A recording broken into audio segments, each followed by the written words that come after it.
Okay, class. So let's continue. Our next algorithm is SJF, shortest job first.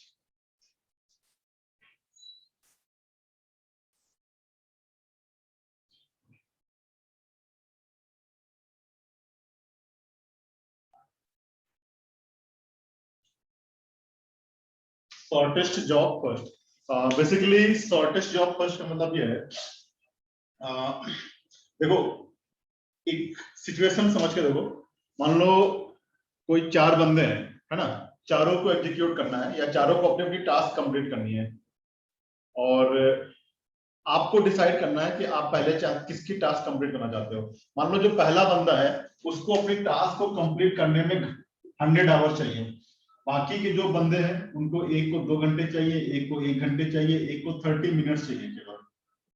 तो अगर आपने गलती से इस बंदे को पहले लगा दिया काम पे, आप एक टाइम पे एक बंदे को काम पे लगा सकते हो, मान लो, है ना। आपने अगर गलती से इस बंदे को पहले लगा दिया तो 100 आवर तक आपको वेट करना पड़ेगा, तब जाके कंप्लीट होगा। और अगर आपने इन तीनों में से किसी एक को पहले लगाया होता तो आधे घंटे में इसका काम कंप्लीट हो जाता, 1 घंटे में इसका, 2 घंटे में इसका। यानी अगर मैं ये बोलूं, एक आइडियल केस लेके चलूं कि अगर मुझे 5 घंटे बाद चेक करना है कितना टास्क, कितने लोगों का काम कंप्लीट हो गया, तो अगर मैंने गलती से, जो मेरे एल्गोरिथम होते हैं, उसमें गलती से अगर मैंने इसको चूज कर लिया होता, अगर एफसीएफएस होता, एफसीएफएस में क्या है भाई, जो जिस ऑर्डर में आएगा उसी को करेगा ना। तो अगर मैं एफसीएफएस को चूज करता तो 5 घंटे बाद कितने लोगों की टास्क कंप्लीट हो गई होती, नील, क्योंकि इसमें इसको टास्क को कंप्लीट करने के लिए 100 आवर्स चाहिए, है ना।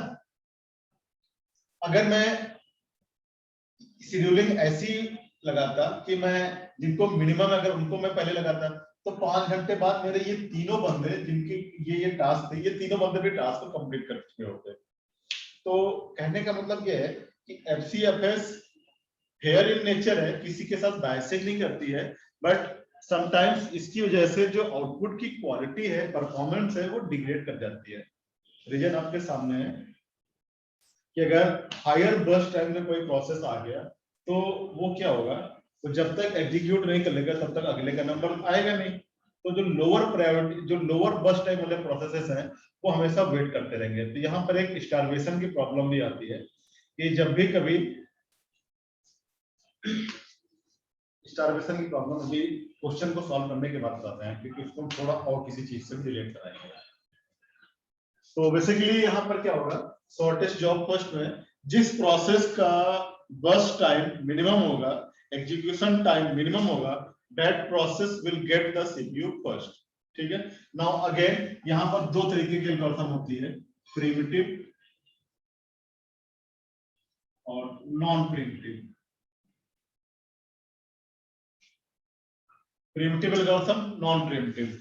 प्रिमिटिव नॉन प्रिमिटिव का मतलब यही है, नॉन प्रिमिटिव में क्या होता है, एक बार प्रोसेस को सीपीयू मिल गया, फिर इंटायर एग्जीक्यूशन सीपीयू उसको नहीं छोड़ेगा, पूरा पूरा प्रोसेस कंप्लीट करेगा। प्रिमिटिव वाले केस में क्या होता है, एक प्रोसेस को सीपीयू मिला, उसका एग्जीक्यूशन स्टार्ट हुआ और उसके एग्जीक्यूशन के दौरान अगर कोई दूसरा प्रोसेस आ गया जिसका बस टाइम उससे भी कम है जो करंटली एग्जीक्यूट कर रहा है, मान लो अगर हम इसी सीन का एग्जांपल लें, सीपीयू मान लो 30 मिनट वाले को मिल गया, ठीक है, ये एग्जीक्यूट कर रहा है, ये एग्जीक्यूट कर ही रहा था, मान लो ड्यूरिंग एग्जीक्यूशन कोई 10 मिनट वाला प्रोसेस आ गया जिसका कंप्लीशन टाइम 10 मिनट का है, तो सीपीयू क्या करेगा, इसको छोड़ करके इस पे स्विच कर जाएगा, यानी कॉन्टेक्स्ट स्विचिंग हो जाएगी यहाँ पर। तो प्रिमिटिव वाले केस में कॉन्टेक्स्ट स्विचिंग होती है, नॉन प्रिमिटिव वाले केस में कॉन्टेक्स्ट स्विचिंग नहीं होती है, जिसको सीपीयू मिलेगा वो पूरा पूरा प्रोसेस एक बार में एग्जीक्यूट करेगा, राइट।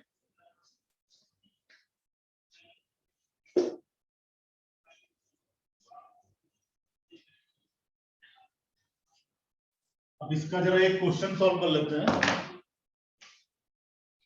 ये सपोज मेरे पास प्रोसेस है, ये सबसे इजी क्वेश्चन सॉल्व करेंगे, फिर हम एक एक करके इसमें डिफिकल्टी लेवल को इंक्रीज करते रहेंगे। और एग्जाम पॉइंट ऑफ व्यू से एसजेएफ और प्रायोरिटी आपके सबसे ज्यादा इंपॉर्टेंट है। देखो मान लो ये मेरे पास ये प्रोसेस है P1 P2 P3, चलो हम लोग गैल्विन का एग्जांपल ले लेते हैं। गैल्विन में इसका 24 दे रखा है, इसका 3 दे रखा है, इसका 3 दे रखा है। Now we have to calculate the average turn around time and average waiting time. Again हमने बताया था जितने भी शेड्यूलिंग के न्यूमेरिकल्स हैं सारे के सारे गैंट चार्ट बना के सॉल्व होंगे। तो गैंट चार्ट ड्रा करो इसको। गैंट चार्ट के लिए क्या है, जो प्रोसेस, देखो इस क्वेश्चन में प्रोसेस का अराइवल टाइम तो दे नहीं रखा है, तो हम क्या मान के लेंगे कि प्रोसेस t इक्वल टू 0 पे सारे प्रोसेस आ गए हैं। ठीक है, t इक्वल टू 0 पे सारे प्रोसेस आ गए हैं। अब जब t इक्वल टू 0 पे सारे प्रोसेस आ गए हैं, ये मान लो आपकी रेडी क्यू थी, P1 आ गया, P2 आ गया और P3 आ गया। ठीक है, अब मेरी एल्गोरिथम क्या कह रही है, एल्गोरिथम ये कह रही है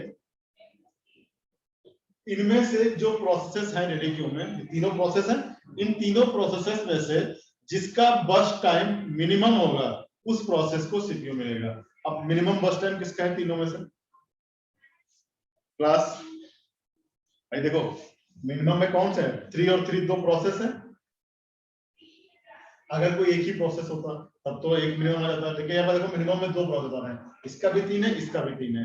जब भी कभी ऐसा केस आएगा कि मिनिमम वाले केस में टाई आ जाए या जहां कहीं भी आपको टाई मिलेगा वहां पर उस कंडीशन को हम एफसीएफ से ब्रेक कर लेंगे।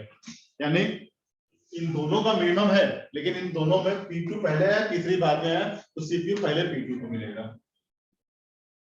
ठीक है, नाउ अब अगर P2 को पहले मिलेगा, एक चीज हमेशा ध्यान रखना, क्वेश्चन कभी लिख के नहीं आता है कि इसको आपको प्रिमिटिव से करना है कि नॉन प्रिमिटिव से करना है। अगर क्वेश्चन में अराइवल टाइम नहीं दे रखा है, जैसे कि आप पढ़ रहे हैं, अगर अराइवल टाइम नहीं दे रखा है then by default non primitive से सॉल्व होगा क्वेश्चन। नोट कर लो कहीं पर ये चीज को, अगर क्वेश्चन में अराइवल टाइम नहीं दे रखा है तो क्वेश्चन को हम बाय डिफॉल्ट नॉन प्रिमिटिव से ही सॉल्व करेंगे। और क्वेश्चन ये समझ लो कि नॉन प्रिमिटिव से सॉल्व ही होगा वो केवल अगर अराइवल टाइम नहीं दे रखा है तो। ठीक है, तो और अगर नॉन प्रिमिटिव से सॉल्व होगा दैट मींस कॉन्टेक्स्ट स्विचिंग नहीं होगी उसमें, यानी जिस प्रोसेस को सीपीयू मिलेगा that process will execute the process completely, यानी प्रोसेस P2 पूरा पूरा एग्जीक्यूट करेगा। था कितना 3, तो 0 से लेकर के 3 तक उसके एग्जीक्यूट हो गए। यहां तक किसी को doubt? Any doubt class? Class, any doubts? Anyone?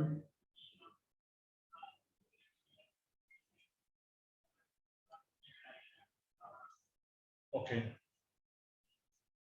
Now, अब देखो P2 तो कंप्लीटली एग्जीक्यूट हो गया, यानी P2 तो रेडी क्यू से गया ना, खत्म हो गया। अब बचे कौन से? P1 और P3। अब P1 और P3 में मिनिमम किसका है? P1 का 24 है, P3 का 3 है। अब मिनिमम किसका है? P3 का, यानी अब नंबर किसका है? P3 का आएगा। P3 का है कितना? 3। इसने 3 एग्जीक्यूट किया, 3 ऑलरेडी था, 3 एग्जीक्यूट किया, कितना हो गया? 6। P3 भी यहां से खत्म हो गया। अब बचा कौन सा? Process P1। P1 में कितना है? 24।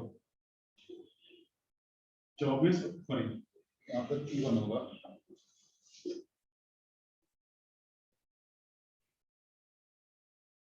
ये 30 हो गया, राइट? 24 3 27 3 30, लास्ट में आ गया 30। अब आगे के क्वेश्चन सॉल्व करने का पूरा प्रोसेस वही है। फिनिश टाइम देख लो, फिनिश टाइम प्रोसेस P1 का फिनिश टाइम कितना है? क्लास प्रोसेस P1 का फिनिश टाइम कितना है? भाई गैंट चार्ट में प्रोसेस P1 जहां पे खत्म हो रहा है उसका फिनिश टाइम होगा। प्रोसेस P1 कहां पे एंड हो रहा है? यहां पे एंड हो रहा है, यानी कितना 30 हो जाएगा। प्रोसेस P2 का फिनिश टाइम कितना है? यहां पे एंड हो रहा है, 3 हो जाएगा। यस राइट, बिल्कुल राइट राइट। प्रोसेस P3 का कितना है? 6। इसके बाद अगला काम क्या है? हमें क्या करना है? टर्न अराउंड टाइम कैलकुलेट करना है। टर्न अराउंड टाइम का फॉर्मूला क्या बताया था? Finish time minus arrival time. अब अराइवल टाइम तो इसमें दे नहीं रखा है, यानी अराइवल टाइम सबका 0 है, तो जो फिनिश टाइम की वैल्यू होगी वही अराइवल टाइम हो जाएगा। भाई फिनिश टाइम से 0 को माइनस करना है, 30 से 0 माइनस करो, 3 से 0 को माइनस करो, 6 से 0 को माइनस करो, है ना? तो पूरा डिक्टो यही आ जाएगा 30 3 6। इसके बाद वेटिंग टाइम, वेटिंग टाइम के फॉर्मूला क्या बताया था? जो टर्न अराउंड टाइम आया है उसमें से बर्स्ट टाइम को माइनस कर दो। तो 30 minus 24 24 is equal to 6, 3 minus 3 0, 6 minus 3 3। अब सबके वेटिंग टाइम आ गए इंडिविजुअल के। एवरेज निकालना है, सम divided by number of process. Average TAT निकालना है, सम divided by number of process. ठीक है, गैंट चार्ट से अगर मैच करना चाहो मैच कर लो। प्रोसेस P2 को कितना वेट करना पड़ रहा है? 0। यहाँ की वैल्यू क्या है? 0। तो प्रोसेस P2 का वेटिंग टाइम कितना है? 0 है। प्रोसेस P3 को कितना वेट करना पड़ रहा है? इतना वेट करना पड़ रहा है। इतने की वैल्यू कितनी है? 3। प्रोसेस P3 को कितना? 3 वेट करना पड़ रहा है। प्रोसेस P1 को इतना वेट करना पड़ रहा है, इतने क्यों? अगर इतना उसको वेट करना है, इतने की वैल्यू कितनी है? 6। प्रोसेस P1 में कितना वेटिंग टाइम हो गया? 6। ठीक है, कोई डाउट किसी को? Any doubt class?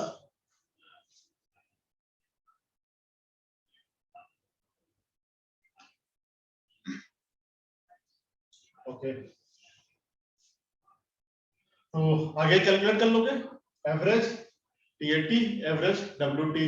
या मान लो क्वेश्चन पूछे कि प्रोसेस P2 का वेटिंग टाइम कितना है, तो प्रोसेस P2 का वेटिंग टाइम कितना है? 0 है ना।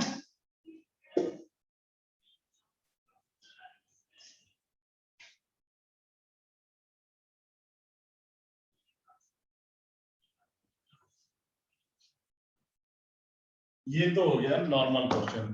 अब थोड़ा सा क्वेश्चन का वेटेज हम बढ़ाते हैं जैसे क्वेश्चन एग्जाम में आते हैं। मान लो मेरे पास टोटल 4 प्रोसेस हैं, ये इनका अराइवल टाइम है 0 1 2 3। अब इस क्वेश्चन को सॉल्व करते समय दिमाग के सारे दरवाजे खोल लेना। देखो ये है बच टाइम 5 2 3 2। ठीक है, अब इसमें हमें एवरेज वेटिंग टाइम और एवरेज टर्न अराउंड टाइम को कैलकुलेट करना है। अब थोड़ा सा दिमाग लगाना है पर क्वेश्चन ये कह रहा है t इक्वल टू 0 पे रेडी क्यू में एक प्रोसेस है जिसका बस टाइम है 5। जब टाइम एक यूनिट कंप्लीट हो जाएगा, t इक्वल टू 1 हो जाएगा, तब एक नया प्रोसेस P2 आ जाएगा जिसका बस टाइम है 2। जब एक टाइम और कंप्लीट हो जाएगा, टाइम जो 2 हो जाएगा, प्रोसेस P3 आएगा, उसका बस टाइम है 3 एंड सो ऑन। ठीक, तो मैं जरा रेडी क्यू का डायग्राम थोड़ा सा बना के दिखाता हूं आपको। ये सपोज मेरी रेडी क्यू है जहां से प्रोसेसेस एलोकेट होते हैं सीपीयू को। t इक्वल टू 0 पे प्रोसेस कितना है? एक प्रोसेस, प्रोसेस P1। अच्छा, अब एक चीज ये बताओ, अगर आपके पास सीपीयू के पास एक ही प्रोसेस है, तो अब उसका बस टाइम चाहे 100 हो, चाहे 1 हो, चाहे 1000 हो, कम हो चाहे ज्यादा हो, क्या कभी वो डिसीजन लेगा कि मुझे इसको एग्जीक्यूट करना है कि नहीं करना है? Class anyone can answer? अगर सीपीयू के पास एक सिंगल प्रोसेस है, तो क्या वो कभी डिसीजन लेगा कि उसको एग्जीक्यूट करें कि ना करें, इररिस्पेक्टिव ऑफ देयर बस टाइम? एनीवन?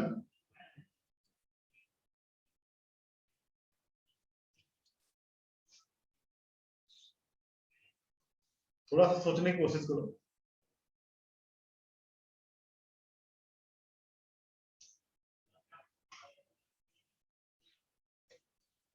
शेड्यूलिंग आप जो पढ़ रहे हो, शेड्यूलिंग आप क्यों कर रहे हो? आपके पास मोर देन वन प्रोसेस थे, उनको हम किस ऑर्डर में एग्जीक्यूट कराएं? इसी को तो जो आपने ऑर्डर बनाया, जो रूल्स बनाए, जो पॉलिसीज बनाई, उसी को शेड्यूलिंग कह रहे हो।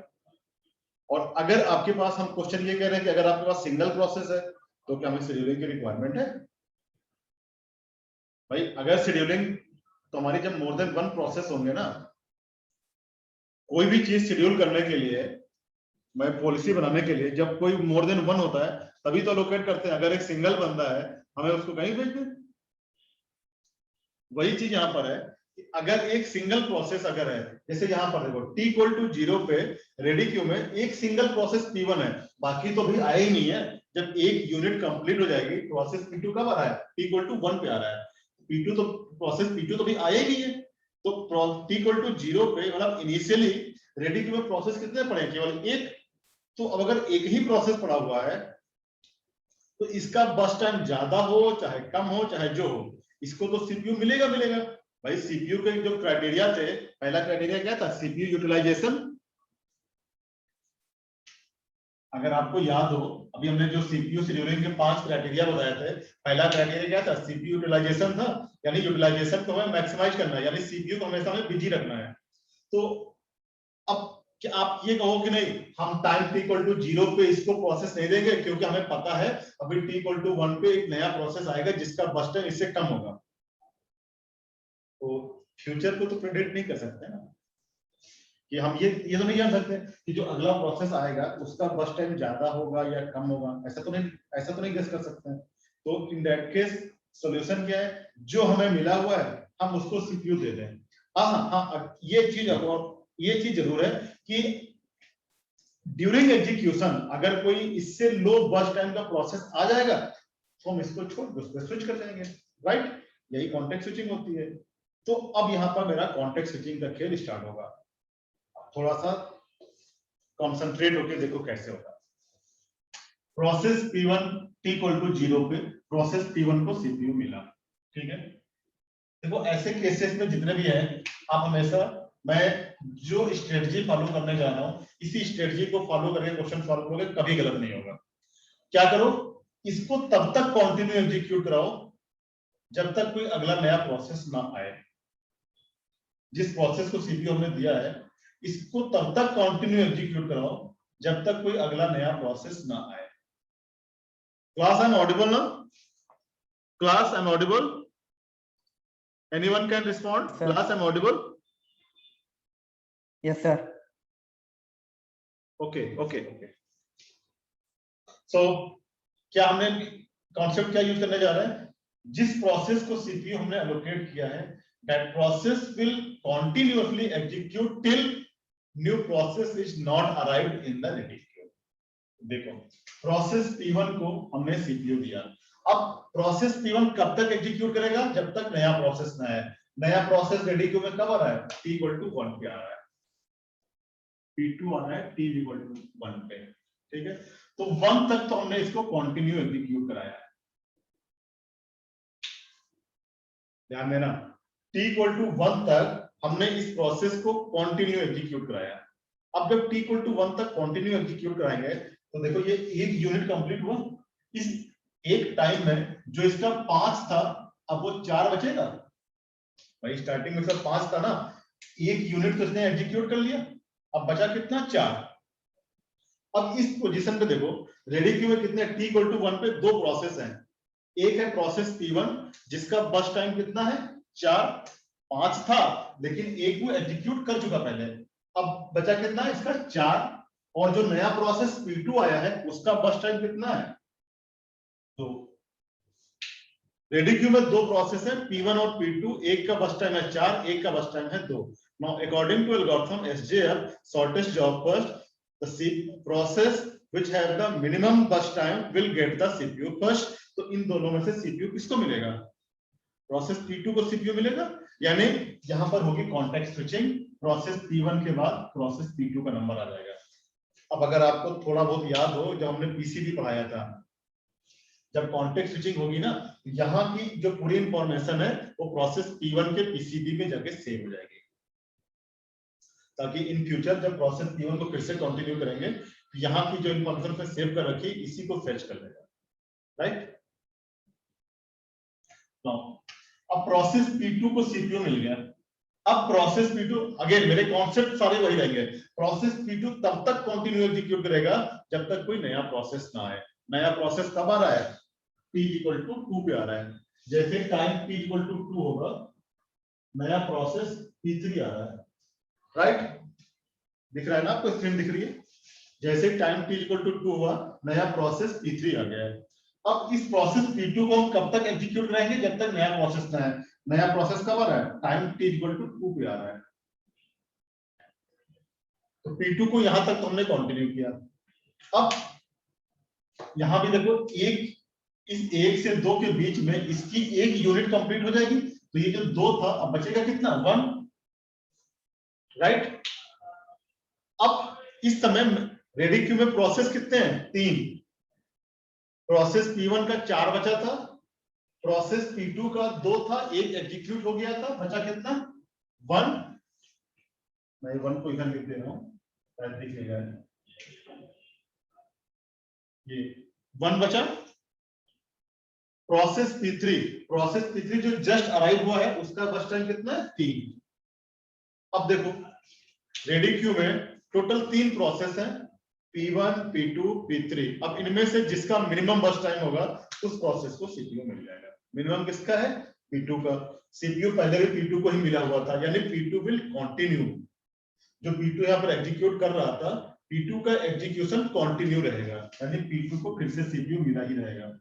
अब ये कब तक एग्जीक्यूट करेगा, जब तक कोई नया प्रोसेस ना आ रहा हो। नया प्रोसेस कब आ रहा है, 3 पे आ रहा है, 3 तक इसने कंटिन्यू एग्जीक्यूट किया। 3 पे नया प्रोसेस P4 आ गया। अच्छा, अब जब ये 3 तक एग्जीक्यूट करेगा तो उसका एक पहले खत्म हो गया था, एक यहां खत्म हो गया, और इसके थे कितने, 2 ही थे, यानी ये पूरा कंप्लीट हो जाएगा। यानी प्रोसेस जो आपका P2 था वो मेमोरी से खत्म, मेमोरी से टर्मिनेट हो जाएगा। जो रेडी क्यू था, रेडी क्यू से एग्जिट कर लेगा, ठीक है। अब T=3 पे पोजीशन क्या है रेडी क्यू में, 3 प्रोसेस है, P1, P3, P4। P4 का बर्स्ट टाइम कितना है, 2। P1, P3, P4। अब इनमें से जो मिनिमम होगा, इनमें से मिनिमम कौन है, प्रोसेस P4। तो अब सीपीयू किसको मिलेगा, प्रोसेस P4 को मिलेगा। अच्छा, एक चीज ये ध्यान रखना कि जब एक बार सारे प्रोसेस मेमोरी में आ चुके हैं, रेडी क्यू में आ चुके हैं, उसके बाद फिर चेक नहीं करना होता है, क्योंकि उसके बाद कोई नया प्रोसेस तो आएगा नहीं, तो उसके बाद सारे प्रोसेस पूरे एग्जीक्यूट करेंगे। तो प्रोसेस P4, अब इसके बाद कोई फर्दर नया प्रोसेस तो आना नहीं है, तो प्रोसेस P4 क्या होगा, पहले से मिनिमम चूज कर रखा है, अब इससे कोई मिनिमम तो आएगा ही नहीं, तो प्रोसेस P4 को पूरा एग्जीक्यूट कर देंगे। तो प्रोसेस P4 का है कितना, 2। इसको 2 एग्जीक्यूट किया, 5 हो गया, ये P4 खत्म। अब बचा कौन सा, P1 और P3। अब P1 और P3 में मिनिमम कौन सा है, प्रोसेस P3 का, इसका 4 है, इसका 3 है, तो प्रोसेस P3 आया। P3 का है कितना, 3, 5 और 3 8 हो गया। नाउ ये भी मेमोरी से खत्म। अब अगला कौन आया, प्रोसेस P1। प्रोसेस P1 में कितना है, 4। प्रोसेस P1 का 8 और 4 12 हो गया, राइट। अब अपना क्वेश्चन पे आ जाओ। यहां तक गैंट चार्ट में किसी को प्रॉब्लम,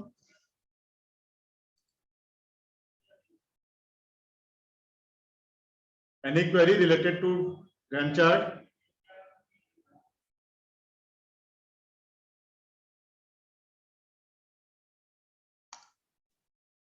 अब यहां पर देखो फिनिश टाइम कैसे निकलेंगे।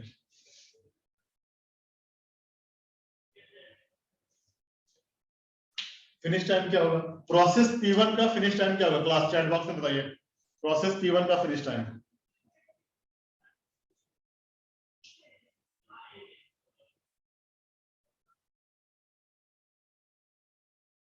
प्रोसेस P1 का फिनिश टाइम क्या होगा, चैट बॉक्स में बताइए।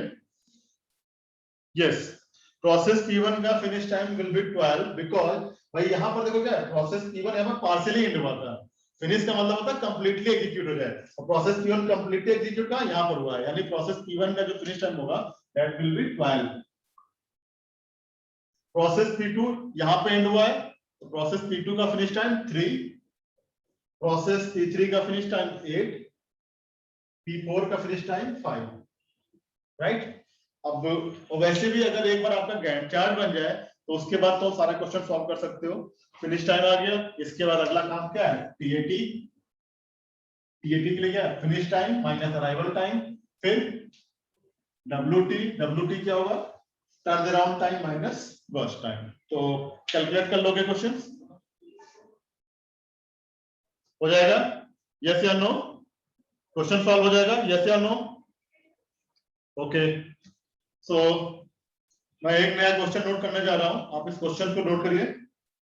इसको रब कर देना है। रिकॉर्डिंग सबके पास है, ये क्लास थोड़ी ना कि आपको नोट करना है, रिकॉर्डिंग है, ये सब देख ही लोगे।